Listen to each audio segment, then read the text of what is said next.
میں نے قریباً سارا دن اسے قائل کرتے ہوئے گزارا کہ وہ فی الحال انڈیا واپسی کا ارادہ ترک کر دے۔ بسیار کوشش کے باوجود صرف اس حد تک تیار ہوا کہ 2-3 ماہ بعد پاکستان واپس آئے، مگر مجھے اس کے وعدے پر پختہ شک تھا۔ پتہ نہیں کیوں میرا دل گواہی دے رہا تھا کہ اس کی حساس طبع پھر سے واپس نہیں آنے دے گی۔ سوچ بچار کرتے ایک بات میری سمجھ میں آئی، مجھے یوں لگا کہ اس تالے کی چابی ماہین کے پاس ہے، ماہین کی وجہ سے ہی اس کے دل میں گرہ پڑی ہے، وہی گرہ کھول سکتی ہے۔ شام کو جب عمران اپنی عجیب الحلقت موٹر سائیکل پر واپس چلا گیا تو میں نے ماہین کو فون کیا اور میرے اور ماہین کے درمیان فون پر قریباً آدھ گھنٹہ بات ہوئی۔ ہم دونوں نے ایک لاہہ عمل بنایا۔ تیسرے روز میں نے عمران کو فون کیا، وہ گھر سے باہر تھا، میرے کہنے پر پہنچ گیا۔ میں نے اس سے پوچھا تو اس نے بتایا کہ والد کی قبر پر گیا۔ میری نگاہوں کے سامنے عمران دانش کی قبر گھوم گئی۔ یہ وہی جگہ تھی جہاں وہ ہمتوں اور بے مثال جرأتوں کا شہزادہ جنتر کے درختوں کی چھاؤں میں ابدی نیند سو رہا تھا۔ عمران بولا، چاچو آپ نے اس قبر پر بڑا دل گداز کتبہ لگوایا ہے۔ میرا دوست عمران، جس کے آنسو مسکراتے تھے۔ میں نے کہا، سچی بات یہ ہے عمران کہ الفاظ اس کے مرتبے کو بیان نہیں کر سکتے۔ عمران نے میری طرف دیکھ کر آہ بھری، شاید سچ ہی کہتے ہیں، لوگوں کے دلوں میں جگہ بنانے کے لیے پہلے مرنا پڑتا ہے۔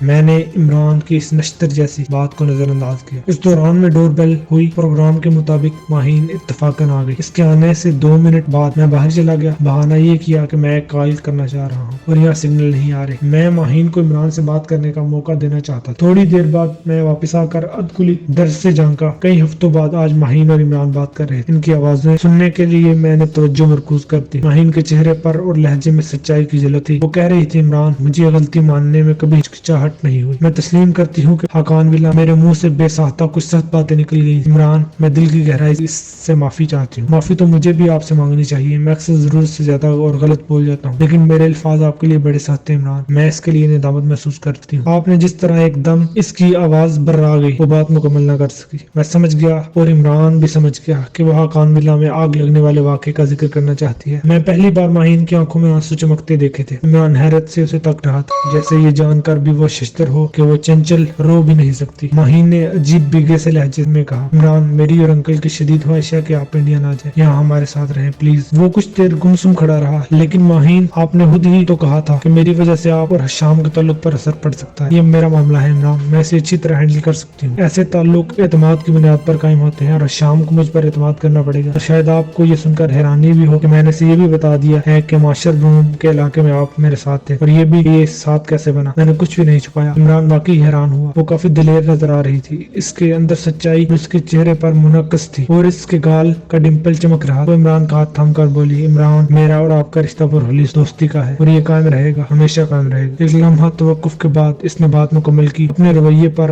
آپ سے ایک بار پھر ویری سوری، شرمندہ نہ کریں عمران نے کہا۔ اس کے چہرے پر نرمی اور نیم رضامندی کے آثار دکھائی دینے لگے، لیکن اس کے ساتھ ایک گہری سوچ بھی تھی۔ شاید سوچ رہا تھا کہ ماہین کے ساتھ وہ اس پرخلوص دوستی کو نبھا سکے گا بھی یا نہیں۔